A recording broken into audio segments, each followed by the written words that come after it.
listening to and watching Cross Question. I'm joined by a very, very strong panel this evening.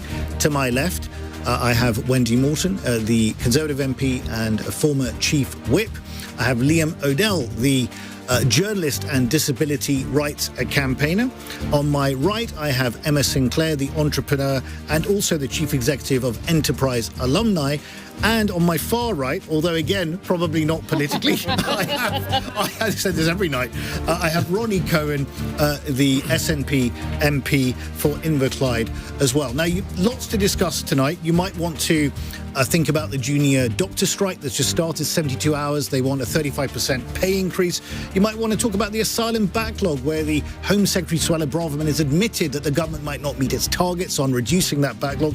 You might want to talk about Wes Streeting, the Shadow Health Secretary, talking about the fact that it's patriotic for rich people to pay tax, or the obesity clinics being opened to deal with kids who are overweight. All of these things, or anything else on your mind, feel free to call in 03456060973 or text 84850 or ask Alexa to send a comment to LBC. And don't forget, you can watch us live on Global Player. Call 0345 6060 973. Tweet at LBC. Text 84850. Cross Question. Watch on Global Player. This is LBC. So let's go to our first question, which is from Richard in Fulham. A very good evening, Richard. Good evening. What would you like to ask? Well, I would like to understand what the members of your panel consider the reason why they feel that Boris Johnson has suddenly decided at this point in time to attack Bernard Jenkins in light of their past history. Sure. Let me give a little bit of context. Thank you very much for the question, Richard. Boris Johnson this evening called for Conservative MP Sir Bernard Jenkins to resign from the Privileges Committee after the website Guido Fawkes claimed that Sir Bernard had attended a lockdown drinks party in December 2020. The Privileges Committee's damning report into Boris Johnson is due to be published tomorrow.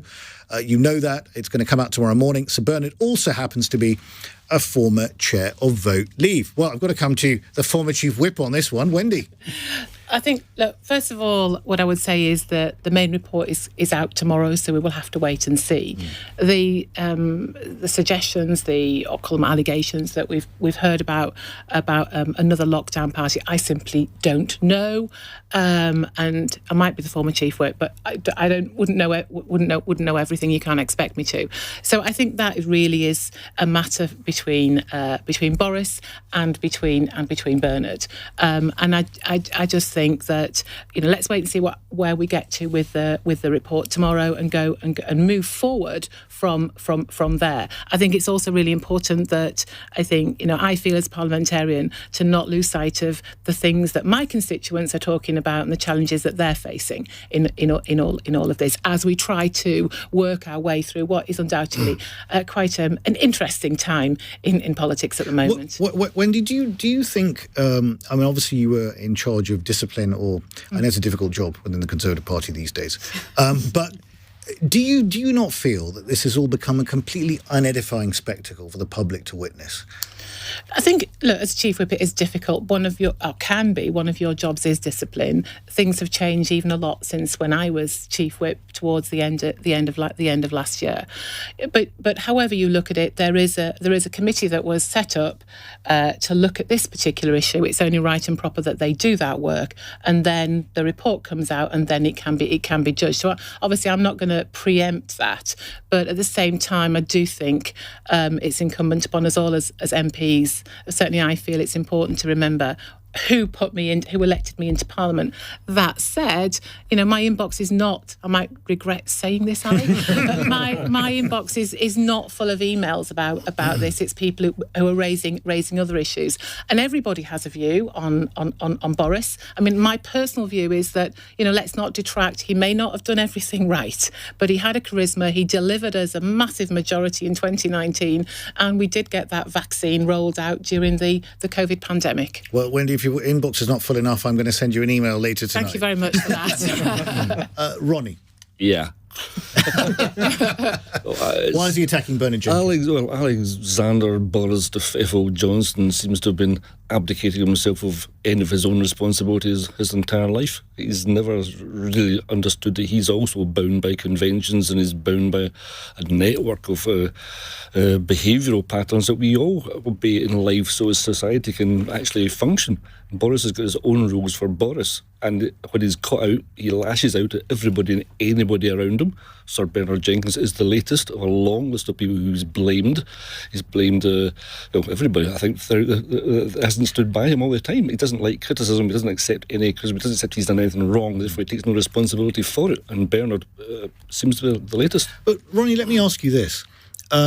Boris Johnson claims that this is effectively a shambles, it's a stitch-up, there's a conspiracy against Brexit, but also he points out that Harriet Harman had given public pronouncements before this committee even met, implicating his guilt. And now if Bernard Jenkins, and I don't know the details yet, we'll have to wait and see, if it does turn out that Bernard Jenkins did attend a party and broke lockdown rules, and I don't know, we have to wait and see what happens, would Boris Johnson not be rightly feeling a little bit bruised? Well, I think his argument is watered down by the fact that, as you say, he's already blamed Harriet Harman for this. So it's not Harriet's fault, now it's going to be Bernard's fault, or Bernard's wrong, he's just as culpable. Everybody's as much as blame as Boris is, which sort of lessens his culpability in the public eye. That's what he's trying to do here. But you do have... He's also trying to change the narrative over this report, which has been delayed because Boris has thrown in a last-minute legal complaint.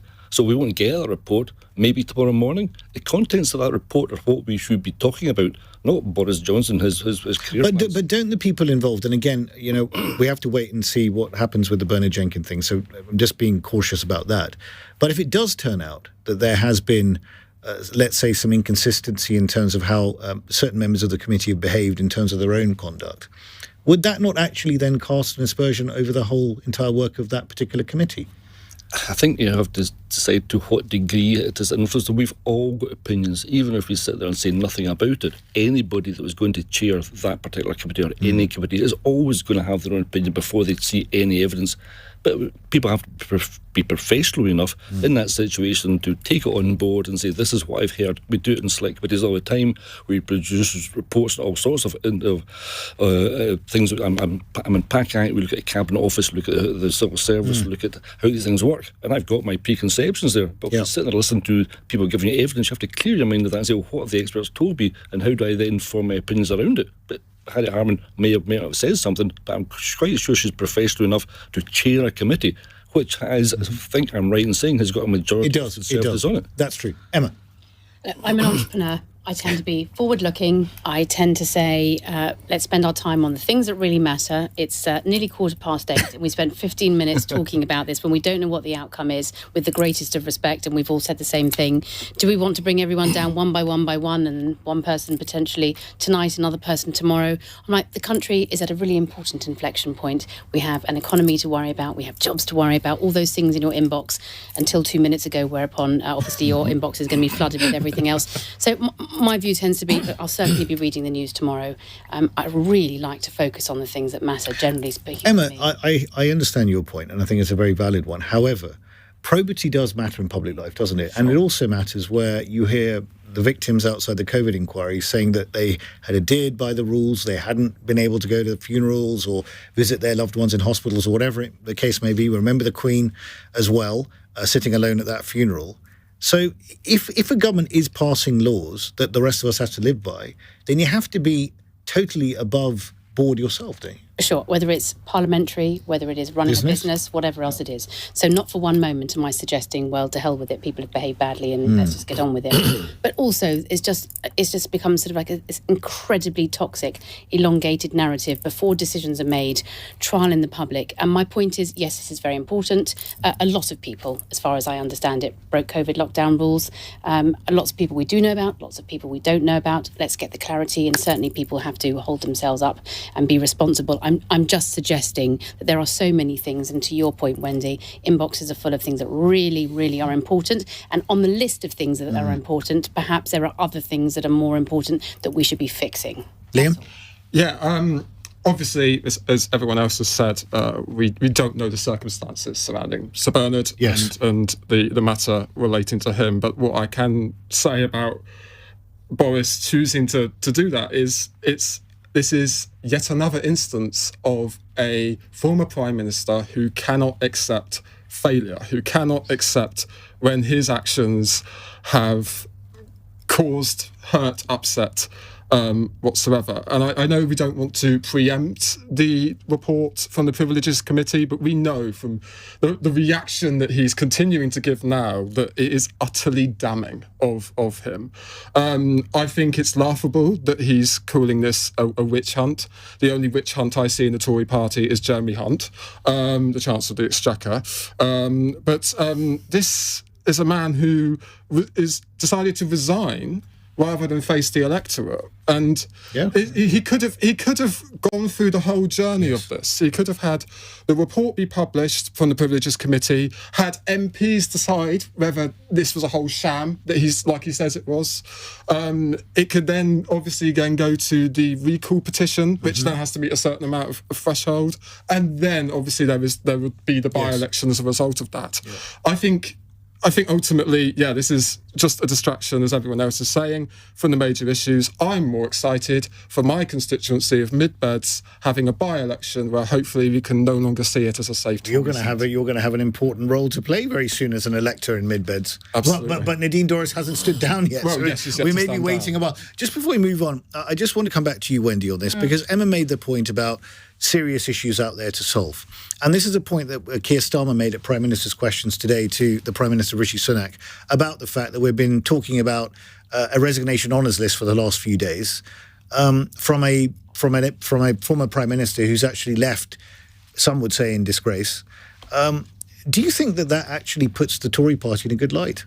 I think when it comes to the resignation honours list, it's a long-standing tradition. I was at PMQs today, so I was listening to to and froing. But I think it's a long-standing tradition that a Prime Minister who stands down does have an honours list. So I don't particularly take issue with that. I think the issue has been how long it's taken to get to this point, and the toing and froing that we seem to read about in the newspaper. I don't know all the detail of that, but I think it's important that we move on. We've got two by-elections ahead of us.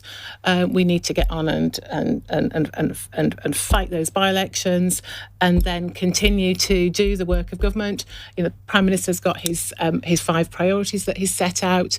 As all of us as local MPs will have our local priorities that we are campaigning on. So I'll be going back to my constituency to campaign on those. Okay, well, you heard it there. Back to the constituency to campaign. 2 by-elections. Potentially 3 coming up if Nadine Dorries decides when she's going to actually stand down. Indeed, indeed, and Liam's going to have a role in that, casting his vote.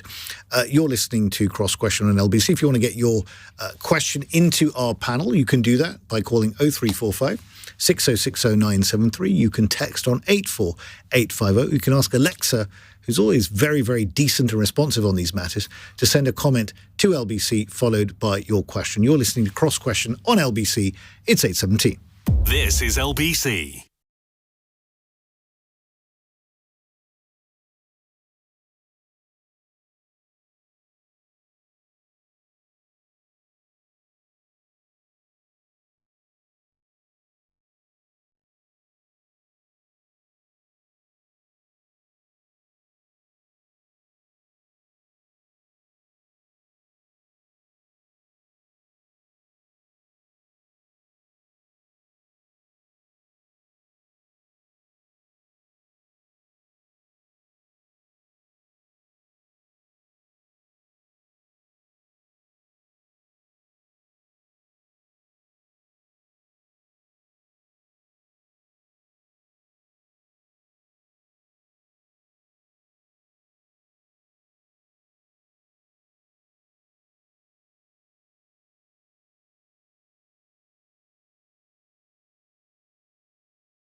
details. Ali Miraj on LBC. Call 0345 6060 973. It's Ali Miraj on LBC. This is Cross Question. It's 8:19. I'm joined by my panel this evening of Wendy Morton, the Conservative MP and former Chief Whip, also by Liam O'Dell, the journalist and disability rights campaigner, Emma Sinclair, the entrepreneur, and also by Ronnie Cowan from the SNP. Let's go to our next question from Charles in Hull. Good evening, Charles. Oh, hello, Ali. Hello, panel. Business leaders signed a petition to the government that they wish for VAT to be lowered. As a Labour supporter, should this government or the next lower VAT to boost productivity in the UK? Emma Sinclair. I am unashamedly in favour of almost anything that boosts productivity, and in particular right now, whilst businesses are having a really hard time off the back of a war, off the back of COVID, off the back of a recession. So broadly speaking, if we're giving short answers on this, I'm really in favour of anything that boosts productivity. But Emma, on the productivity point, and yes, it comes down to which taxes do you cut and when the appropriate time is. If you look at the argument that was made for lower corporation tax, 19% under George Osborne's gone up to 25 now. One of the arguments was that it would boost productivity. Hasn't boosted it at all.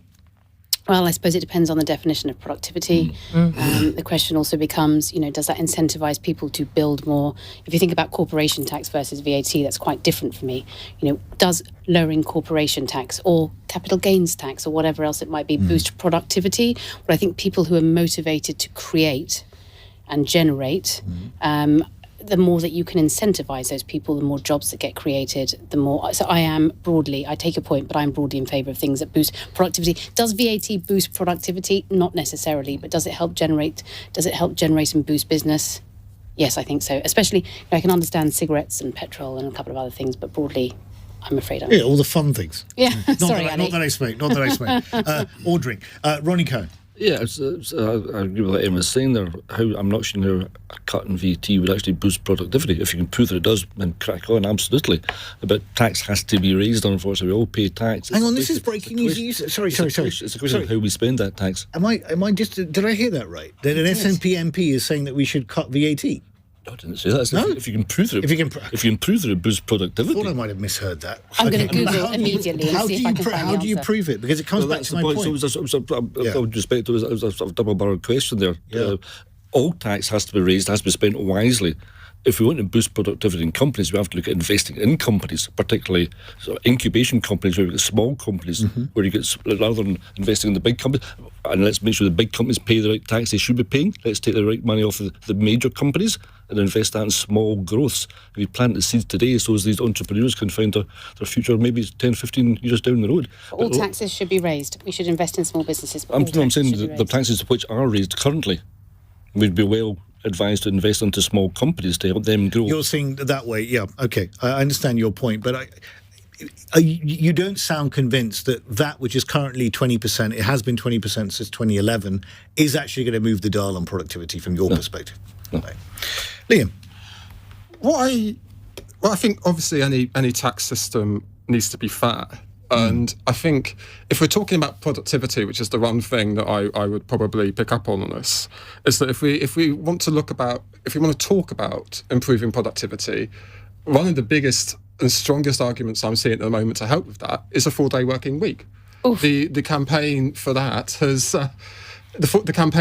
shown that productivity has improved, well-being has improved, that all of the pilots that are going on, businesses are citing benefits and growth, which is one of the buzzwords of many politicians. There was sharp, you can take a breath. Yes. There was, and I've only just recovered. A few things, different shapes and sizes for different people of shapes and sizes for sure. So perhaps and I have a founder community. I've got a business that is scaled globally, but lots of businesses that I invest in and angel invest in, smaller, earlier, are thinking about 4-day weeks. I mean, you have a lot to do in a week. You have countries that work on different time zones. I don't know that we've been looking at that really hard, but broadly speaking, to boost productivity, do I think we need to go down to 4 days a week? Not necessarily, I'm afraid. Well, Liam? want to come back? I would just kind of repeat the point that we're still in the pilot phase of this, of course, and the campaign is still going strong. But I think ultimately we have to think about a variety of different factors that influence productivity, and well-being is one of them. I mean, we saw the recent bank holidays in May, last month. A lot of people praising the relief that comes with that. I think terrible for small businesses, though. If you think about British small businesses, I have loads of friends that run businesses, and we're all glad to have a day off. Although entrepreneurs didn't, but we understand how that's lovely. But for example, a small British business that suffers in so many ways then had to pay people and have less days to do more work. I've got to be honest. There were people that I know who run very fair, reasonable businesses who were like, that is too many days off. Well, no one's mentioned. It can be on a case-by-case basis. Wendy, just come back on the VAT point first. Yeah, I think. Well, first of all, I think we do need to continue to seek ways to boost productivity in this. Is lowering VAT the answer? Absolutely. I'm not convinced. I am pro tax cutting, but I'm not convinced on the VAT front. I mean, I would like to see us do something on corporation tax. I think increase it? No, I think reduce it. I do think that small businesses. Look, I come from a background in small business, but I do think small businesses take many risks. They work really long hours. We need to find ways of incentivising them and make people feel that if I work that bit harder, there is some reward for it. And I think in terms of productivity, using more technology is one way of doing it. But I'm not convinced at all about a 4-day working week, because I really worry about how some businesses will actually cope. And, if you're a business that is a 7-day-a-week customer-facing business, how do you then work that 4-day week model into that? So I think it needs sorry, Liam, but I think from my perspective, it needs a lot more thought. Wendy, you obviously ran an electronics company that was providing goods to the agri-business. So you've got a lot of experience in this area, and you talk about tax. So you're not talking about lowering VAT, but you mentioned corporation tax, and you also supported Liz Truss.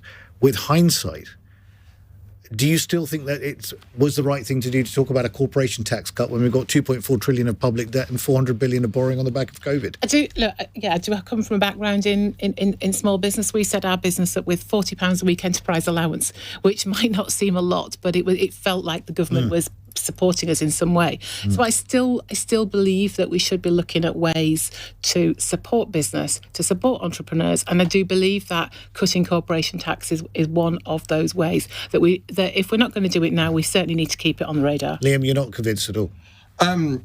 No, I think when it's kind of just about the system of fairness, in my view. So I think when we look at VAT, a lot of who that hits the most is people that are kind of going about because it affects everyone. It affects everyone, yes. But we're talking about a fair tax system, and I think with corporation tax. To answer the question, yes, I would say VAT should be lowered. Okay. But I think also, but then to make up for that shortfall, corporation tax increase. Okay, well, at least you're being responsible. You should go to government. You're giving us both sides of where the money's going to come from. Sorry, Ronnie, go on. Can I just say, I think there's certainly mileage in the conversation. I mean, I ran my own small business for 15 yes, of course you did too. IT, yeah, absolutely. But I worked 4 days a week. Did you? Started at 5 o'clock on a Monday morning. Because you're running a computing business, weren't I started at 5 o'clock on a Monday morning, and I worked until maybe 9 o'clock, 10 o'clock on Thursday night. Was that a 4-day week, though? Yeah. Well, that's the point. We must have been getting it wrong, because we were often doing 7 days a week. Yeah, I know. Well, that's the point I was coming to. I limited myself to those 4 days, but put the hours in during those 4 days so as I could have Friday, Saturday and Sunday with my kids. I don't think Liam is talking about that. I don't think he's got the idea of That's why I'm saying there's mileage in the conversation. I wanted to have 3 days a week with my kids without work. Yes. And that's what I managed to model my work life around that. Right. I'm not saying everybody has to cushion all those into 4 days, but I think there's ways in which it can be managed and ways in which it would That's be an interesting detrimental to a concept. business. Emma, let me just ask you, because no one's mentioned the dreaded B word. I mean, we haven't. It's 8:28. We haven't got to the B word yet. You're about to.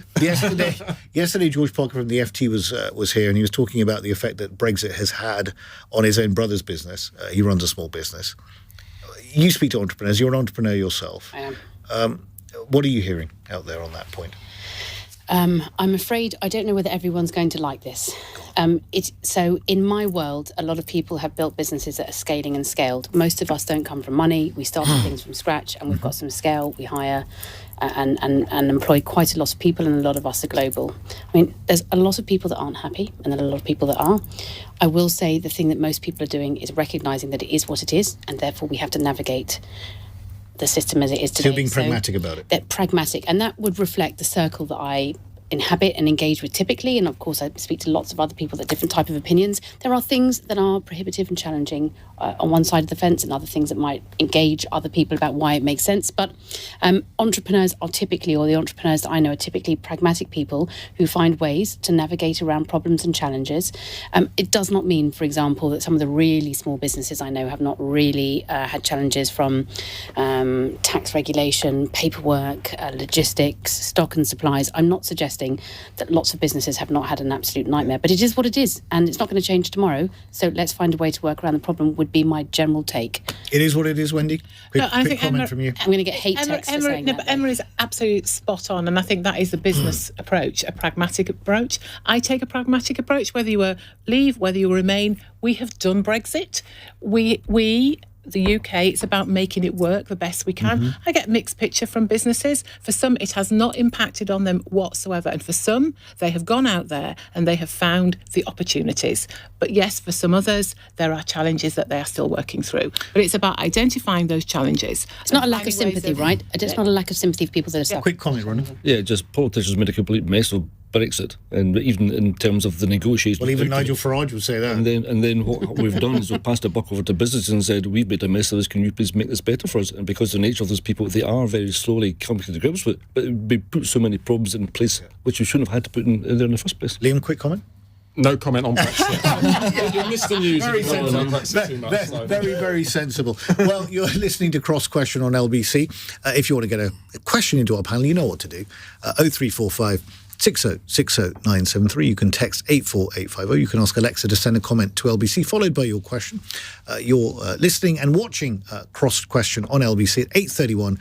The news headlines with Daryl Jackson. The families of two students stabbed to death in Nottingham have joined thousands of people for a vigil.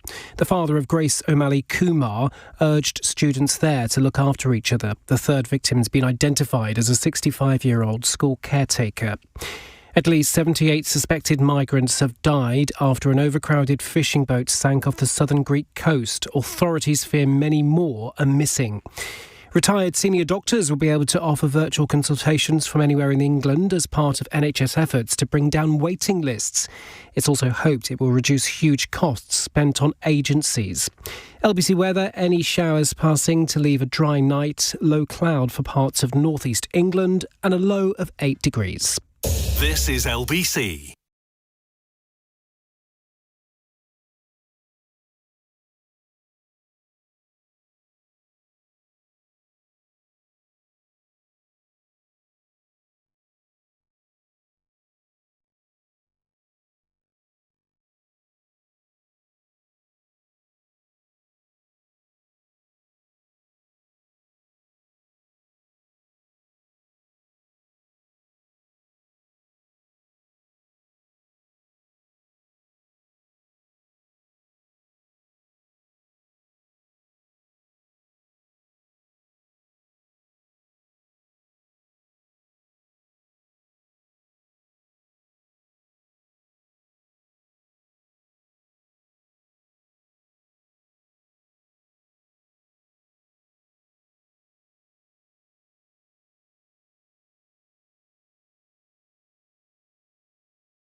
This is LBC with Ali Miraj. Call 0345 6060 973. Text 84850. Alexa, send a comment to LBC.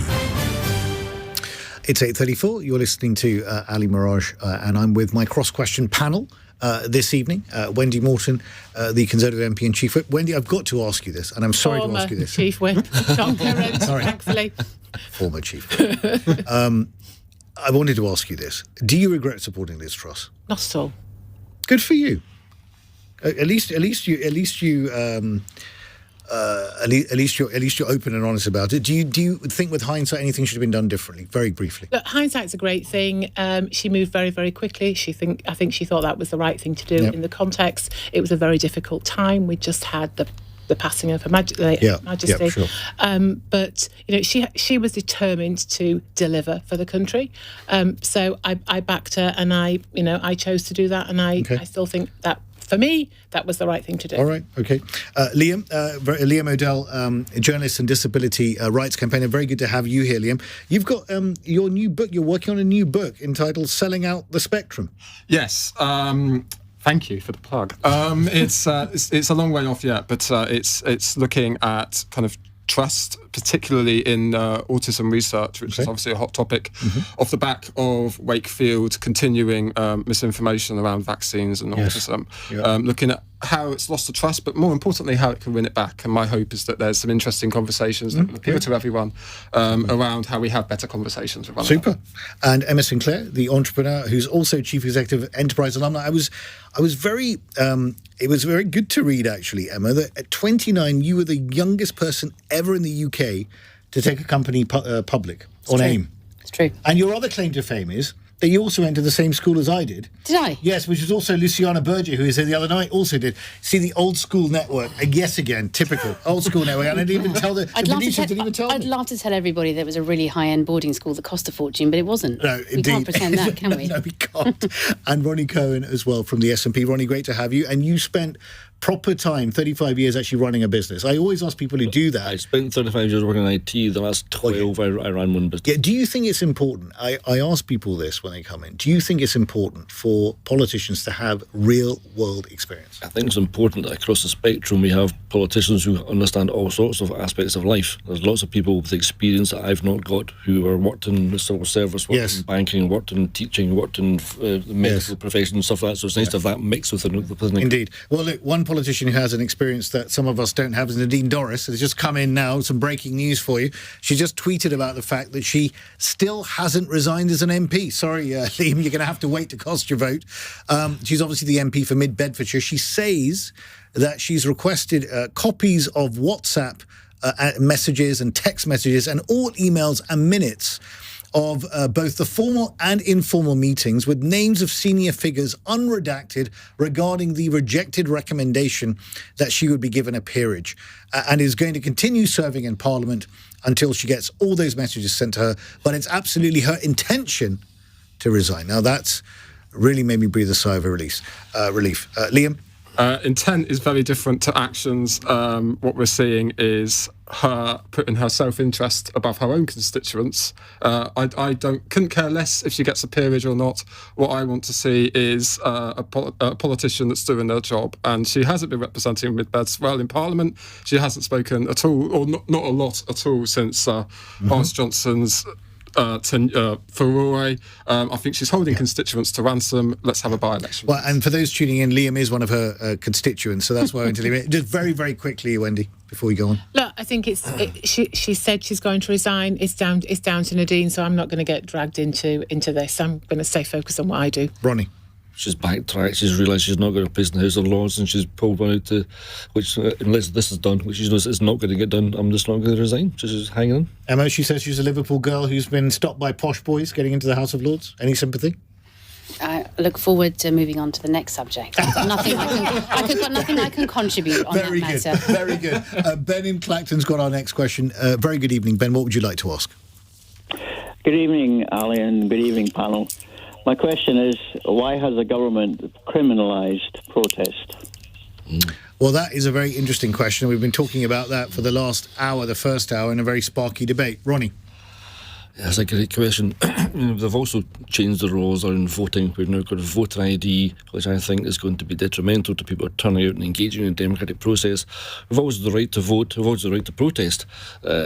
Yes, examples throughout history where protests went over the mark and they were disruptive and violent, and obviously nobody wants to see that.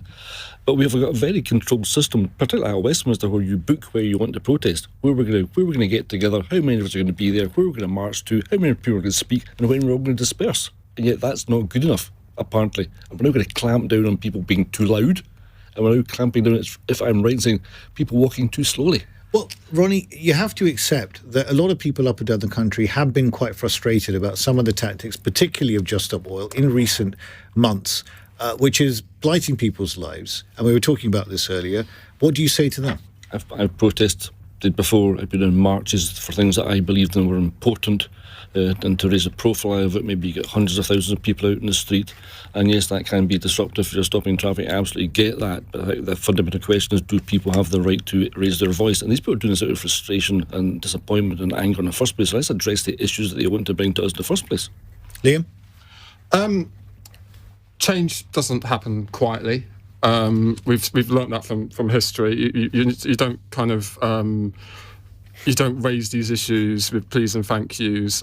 If that doesn't, well, you can start with that, but if it doesn't work out, then obviously you need to do more kind of civil disobedience to get someone's attention.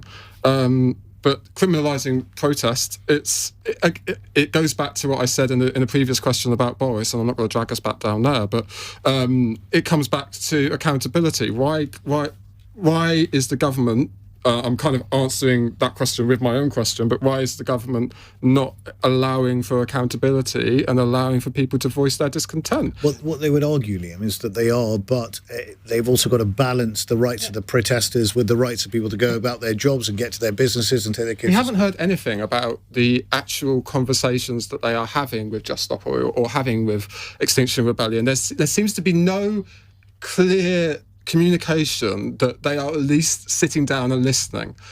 That might seem like a concession to these Tory MPs, to the Tory government, but if you can't even show that you are listening and you're taking this very strong militant stance without even taking that initial step, I think I'd be a bit more understanding if they took that step, if they took the steps they're taking when they've listened and shown that they've listened, and then have a greater argument. If they're saying, right, we're going to criminalise protest without even hearing the side out in a very kind of proper, civilised meeting. What's the evidence, Liam, that they're not listening to the side? Because I think a Just Stop Oil, they were asked the other day how many meetings they've had with MPs. Wendy, well, let me just ask you that and I'll come to Wendy. Look, I think that point about evidence is a really important one. And I think wherever there is a protest or there is opposition, as backbench MPs, as government, you are very attuned to that noise and you are listening. But I think this is about a balance. And I think for me, there is still a right to protest and to have your voice heard. But it's only right that at the same time, the British public can go about their lives. They can still get to work.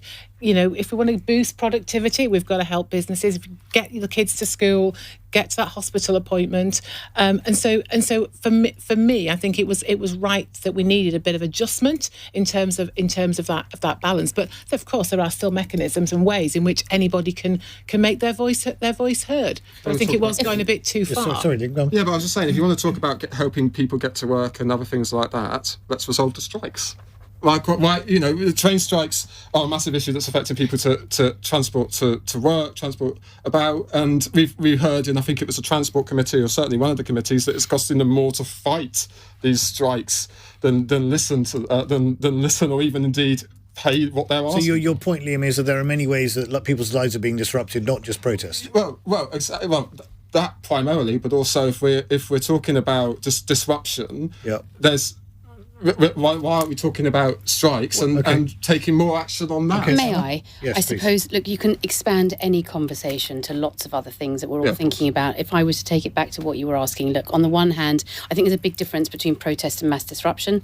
I attend lots of protests. Emmeline Pankhurst, if she hadn't run out there and caused all that trouble, I probably wouldn't be sitting here today, or probably you would be sitting here today, Wendy. On the other hand, I was walking down the Finchley Road a couple of years ago when a group of cars out their window window on loudspeakers were shouting about raping Jews. That is not for me a protest. So I think there's a line. That's and appalling. I don't think... Yes, it was widely reported and it was terrifying and shocking. So I think there's a big difference between protest and mass disruption with nefarious intentions, personally speaking. I think it's a point well made. Do you want to come back on this? Fine. Okay, well, you're listening to Cross Question. You know what to do. If you still want to get a question into our panel, you just call 0345 6060973. You can also text 84850 and you can ask Alexa to send a comment to LBC followed by your question. You're watching Cross Question and listening to Cross Question on LBC. It's 8:45. LBC. Nick Ferrari at breakfast. A mother and her fiancé convicted of killing her 9-year-old son in the bath following a brutal punishment campaign. Paul's in Bedford. It's not a bit for me to throw my old profession and colleagues under the bus, but on this occasion, I think it's worthy. That poor statement from that officer, we're not going to refer ourselves because it doesn't fall into the category. It's absolutely disgraceful. Hannah's in London. I work as a designated safeguarding lead in a school. We just recently had a case where police went out to the house. There was an incident in the house with the dad, but now come Wednesday, I've not heard anything from the police. I was notified by the police that they've been out. Nick Ferrari at breakfast. Back tomorrow morning from 7. Listen on your radio and on Global Player. LBC.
Ali Miraj on LBC. Call 0345 6060973. You're listening to LBC 848. You're listening and watching to Cross Question, and I'm joined by my stellar panel: Wendy Morton, the former Chief Whip Conservative MP; Liam O'Dell, the journalist and disability campaigner; Emma Sinclair, the entrepreneur; and Ronnie Cowan, the SNP MP. Cowan. Cowan.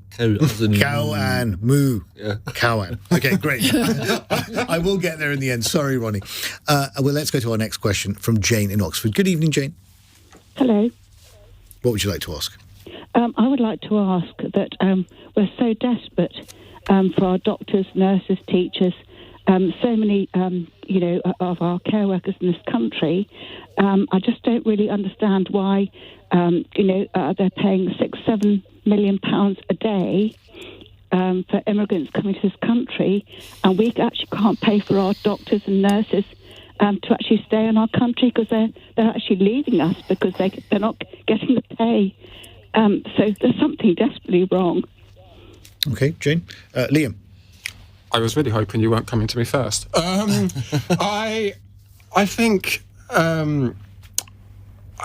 it is a tricky balance. You can always pit government expenditure in one area against another. I don't think, from experience and from my understanding, doing that is not always helpful. Not least in the sense of doctors and immigrants to communities who get quite a fair bit of beating from the wider public, but also more importantly, politicians. Mm-hmm.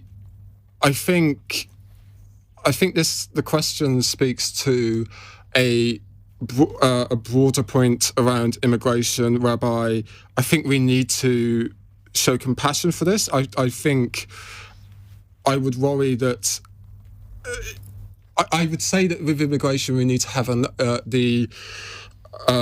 sorry, I'm stumbling on my own words. I really wish you didn't come to me first. No, it's fine. We can come back, but just on the asylum point. So I think the point that Jane's making is that we are spending between £6 and £7 million a day on housing asylum seekers, obviously in hotels. And that money, Jane is saying, why can't we redeploy that money to spend on NHS? And let me just give you a bit of background for the listeners here. Junior doctors across England have begun a 72-hour strike, demanding a 35% pay increase. They've been going on about that for quite a long time now. They say this would be a pay restoration to match the greater amount that inflation has gone up by since 2009. Yesterday, junior doctors in Scotland rejected the pay offer put to them by the SNP-run government. Ronnie might have a view on that in a minute. And so they are also now expected to strike for 3 days in a month's time. Ronnie, let me come to you. Well, first of all, immigration is good for the United Kingdom. It always has been. If you look at the diaspora that we have across the world from Scots, we're everywhere. But this is asylum related, right? The situation being, in my constituencies, I've got people from Far East, Middle East, from European countries who have come to live in my constituency, and they've been accredited to themselves, their families, and they contribute to my constituency. I've also got, more recently, I've got guys who are being housed in a local hotel. They're not there because they want to be there. They're there because they're fleeing countries from torn apart, primarily because we were in their countries in the first place. Including Albania? Are we going down this Albanian... Yeah, because 12,000 people came across last year and they abused the system and they've been returned. So they've been returned? Yeah, but that's only because the Prime Minister actually made an effort to go and speak to the Albanian Prime Minister to get that returns agreement done, which is what happened. So they abused the system in the first place because they're not fleeing persecution. So the guys I'm talking about in my I don't name the hotel, are from Afghanistan or from Syria or from Yemen. Yes. And their countries have been torn asunder and they've come here to seek refuge and seek asylum. The fact of that is the immigration system is so slow and so broken. Mm-hmm. These guys have been without seeing a Home Office Minister for over 12 months to actually start the process. And the other side of the argument was, should we be paying doctors and nurses more? Absolutely, we should be paying doctors and nurses more, and we're trying to very hard to do that. We've lost doctors and nurses because of Brexit. Why are the NHS outcomes? A lot of people who were working in our NHS were immigrants here in the first place. Ronnie, why are the NHS outcomes? Now you've got your leader, Hamza Yousaf. Why are they so absolutely appalling outcomes at the NHS in Scotland? Why has it performed so badly for people? Well, okay, first and foremost, up until this moment in time, we've avoided all strikes at the NHS in Scotland because we've sat down and had mature, responsible conversations with the trade unions and with the members. This doctor strike that's just kept up today hasn't happened yet, and hopefully that can also be avoided through some sort of a grown-up agreement. The fact that you're saying the Scottish NHS is performing badly, it is not. If you look at the figures that have been produced, it's performing best out of the 4 home nations. We've got more doctors, we've got more midwives, we have more nurses per head of population than any other country. We've got shorter waiting lists. We've got better outcomes. I don't know where you get your figures, so it's telling me differently. Well, I think a lot of people would disagree with you on the outcomes, but let's look at the figures now. You showed me figures that tell me I'm wrong. Okay, Emma. I've got a couple of things to say quickly on this. Please. I feel extremely strongly on this subject. Mm-hmm. First of all, my family were immigrants from Eastern Europe. I'm the first in my family to go to university. I had a Ukrainian former minister and had kids live with me in March. I've had kids for 10 years living with me from all over the world, and they contribute to society. I'd really like to spend some of that money on redeploying people, because there's so many skilled people amongst those people being housed in hotels and elsewhere who I'd really like to redeploy them into the workforce. Two things. I'd like to talk quickly about that and quickly about the NHS. The workforce point. Last year, when the war broke out, I created a consortium of 200 large companies with a charity called RefuAid that focused on 6 months full-time English language training for skilled people so that they were able to get jobs commensurate with experience. So unlike my family, they could come here, learn English and carry on being dentists or doctors or vets or all the things we need. So there's a lot of money being spent. I did go and see the government. I'm certainly not looking to shame them at all, but we did that outside of the government because I went for a meeting there and it didn't seem like it was going to be the fastest route to solve this. So first of all, I'd like some of that money go to teaching people English and getting people into jobs, because that seems like a really great use of money and time. The second thing about doctors and NHS, and these are big subjects, small sound bites, is this. So amongst the RefuAid family, so to speak, we've got tons and tons, hundreds, thousands of skilled people who need to, for example, to be a doctor, you have to retrain here, you have to retrain in the NHS, you have to learn. I know a couple of hundred doctors who have been working for 15 to 20 years plus, who have reputable degrees, who speak fluent English, who either can't get a job in the NHS because of some ridiculous bureaucracy I'd be delighted another time to go into, or, for example, there were some who was given special dispensation to work during COVID, special certification, but were paid a third of the price so long as a doctor sponsored them. So there are lots of things that are wrong, and it's not that people are coming here necessarily, as hard as that is. Okay, Wendy. Yeah, I think what Emma has done is highlighted the complexity of this situation. It is complex. I think we do have an issue with immigration. Nobody likes to be having to spend this huge amount of money on asylum hotels, but we have to unpick some of this, which is why the Prime Minister has his small boats policy. That is one part of this. I think in terms of skills, we had an issue in the agricultural and the farming sector. The government has moved some way in helping there. But I think I think what we also have to do is look at what the drivers of migration or immigration or asylum are and recognise really what these are. I do think that the Home Office does need to speed up what it's doing. But the Albania example, I think, is a really good example where the government has gone back to source, as it were, to Albania to see how we can work together, because there are some countries that do not want to see young people moving because they suffer from the brain drain. Is one way of explaining it. Indeed. Let me go to our next question, which is a text question from Alice in Camden. The government prevented on-site drug testing from being done at a music festival over the weekend. Isn't this attitude towards drugs likely to mean young people die? Now, let me give you some context here in case you missed this story. This was the first time since 2014 that on-site testing of confiscated pills could not take place at the Parklife Festival in Manchester, with the Home Office telling organisers they would need to apply for a special licence to do this. Emma. I mean, I had missed that story. Yes. But generally on the point about drug testing, and in this particular case, to try and root out the issue, because clearly people there perhaps were taking. Well, I mean, off the back of things, my practical comment would be: you're not necessarily going to find the people. There are drugs everywhere. You can slip them and do them at the office, do them at music festivals. Yeah. I don't think that, for example, that is reason to tell the government not caring about young people. Ronnie, you're itching to get in. I'm in the APPG for drug policy reform. Of course. Loop would probably be the organisation who are running this. And what Loop do is they set up at music festivals, at concerts, all night, if you still call them raves, whatever they're called, and they give people the option of testing the drugs they've just bought. And what they're doing is they're saving lives. And they're saving lives because a lot of kids have been given a bag of something. Here, take one of these pills, whether it be yellow, blue, purple, whatever the trend is this week. And they do not know what's in that one pill. I can tell a story of a young girl, I won't need her name, but she was a 15-year-old girl, bright, lively, vivacious, very much loved, who took one tab one morning and it killed her within hours. Now, had she had the facility to test that, she would not have taken it because it was the contents of it would have been quite obvious to her. And the reason we have to do this is because the drugs are illegal in the first place, and we've handed over the control of them to the criminal fraternity who will produce these things in a garage somewhere and hand them out willingly. If we legalised the drug and then legislated the living daylights out of it, we could control the content, the same was done with alcohol. You don't walk into a pub and say, give me some alcohol, not knowing what's in it. And it's a very big topic to unpick here, but very, very pithy, because I'm going to get one more in quickly. Completely agreed. The war on drugs has failed. Young people are scared to open up about this. When we create an environment of hostility, people aren't going to be open about the drugs that they take. They will lose their lives. If you allow them to test the drugs themselves, it's a much safer thing. And if we legalise it and open it up and see it as a mental health issue, then it's a much more... Wendy? I just think, this should be all about keeping young people safe. I'm not against testing at all, but it's about keep making sure that people are safe. I'm not in the same space as Ronnie when it comes to decriminalising everything. But I mean, nobody wants to see a young person go to a rave or a festival and lose their lives. Yeah. Now, can I just say, personally as a DJ who's DJed all around the world in many clubs and different venues, I don't think you need to have drugs at all to have a good time. So I just think we should try and get away from drugs, but that's just my own... Actually, they need you as a DJ. Personal thing. Music is more than enough. Right, the fun question. This is the most fun part of the entire hour. From Jenny in Malvern.